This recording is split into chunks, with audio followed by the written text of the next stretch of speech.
As to ताकि, सो as to ताकि, सो as to ताकि। देखिए सो एज टू का मतलब होता है ताकि, और इससे पहले एक और कॉन्सेप्ट पढ़ाया मैंने ताकि के लिए, सो दैट। सो दैट दोनों में थोड़ा सा फर्क है, लेकिन दोनों में फर्क क्या है वो आपको इसको पढ़ने के बाद वैसे ही समझ में आ जाएगा, और अगर नहीं समझ में आया तो मैं तो हूं ही समझाने के लिए। तो सो एज टू का मतलब भी होता है ताकि, लेकिन ये सो एज टू के बाद डायरेक्ट वर्ब की फर्स्ट फॉर्म लगेगी जो सेंटेंस में आ रही है।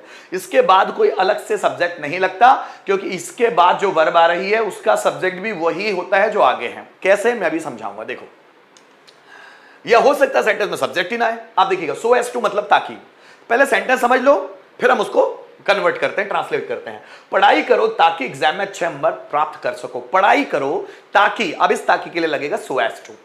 क्या यहां पर सो दैट लग सकता है? तो मैं कहूंगा नहीं। क्यों नहीं, पहले इसको समझ लो उसके बाद बताता हूं। मेहनत करो ताकि इस इंटरव्यू में सिलेक्ट हो सको। मेहनत करो ताकि, अब इस ताकि के लिए लगेगा सो एज टू। पैसे की व्यवस्था करो ताकि उसे दे सको। क्या यहां पर लगेगा सो दैट? बिल्कुल नहीं। सो एज टू और सो दैट दोनों के सेंटेंस अलग अलग होते हैं। घर जाओ ताकि मेहमानों से मिल सको। घर जाओ ताकि मेहमानों से मिल सको। कसरत करो ताकि तंदुरुस्त रह सको। तो अब यहां ताकि के लिए लगेगा सो एज टू। तो पहले सो एज टू को समझ लेते हैं कि सो एज टू लगता कैसे है। देखो पढ़ाई करो, क्या होगा? पढ़ाई करो, स्टडी, अच्छे से पढ़ाई करो, स्टडी वेल, ताकि सो एज टू। अब इस सेंटेंस में जो वर्ब है उस वर्ब को उसके बाद ले आओ, एग्जाम में अच्छे नंबर प्राप्त कर सको। प्राप्त करना मतलब get, so as to get good marks in exam. So study well so as to get good marks in the exam. So as to के बाद क्या आने वाला है? अगले सेंटेंस की डायरेक्ट वर्ब, उसके हिसाब से आपको बनाना है। देखिए मेहनत करो ताकि इस इंटरव्यू में सिलेक्ट हो सको। मेहनत करो, work hard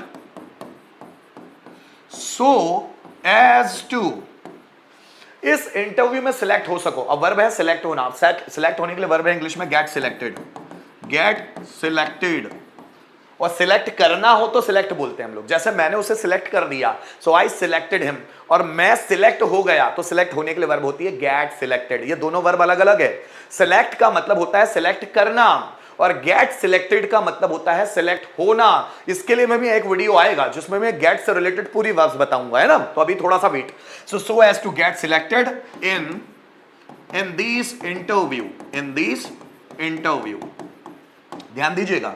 work hard so as to get selected in this interview. मेहनत करो ताकि इस इंटरव्यू में सिलेक्ट हो सको। सो एज टू के बाद direct verb gate selected in this interview. पैसे की व्यवस्था करो ताकि उसे दे सको। पैसों की व्यवस्था करो ताकि उसे दे सको। Arrange money so as to give him, ताकि उसे दे सको। सो एज टू के बाद सीधे verb give him. So arrange money so as to give him. आगे देखिए, घर जाओ ताकि मेहमानों से मिल सको। घर जाओ, go home so as to meet the guest. So as to meet the guest. So go home, घर जाओ ताकि मेहमानों से मिल सको। कसरत करो ताकि तंदुरुस्त रह सको। कसरत करो, so do exercise, do exercise so as to, ताकि तंदुरुस्त रह सको। सो एज टू लीव, रह सको, live fit. So do exercise so as to live fit. तो एक्सरसाइज करो ताकि फिट रह सको। So as to live fit. तो ये दोस्तों ये तरीके हैं सेंटेंस को बनाने के, सो एज टू। अब मैं आपको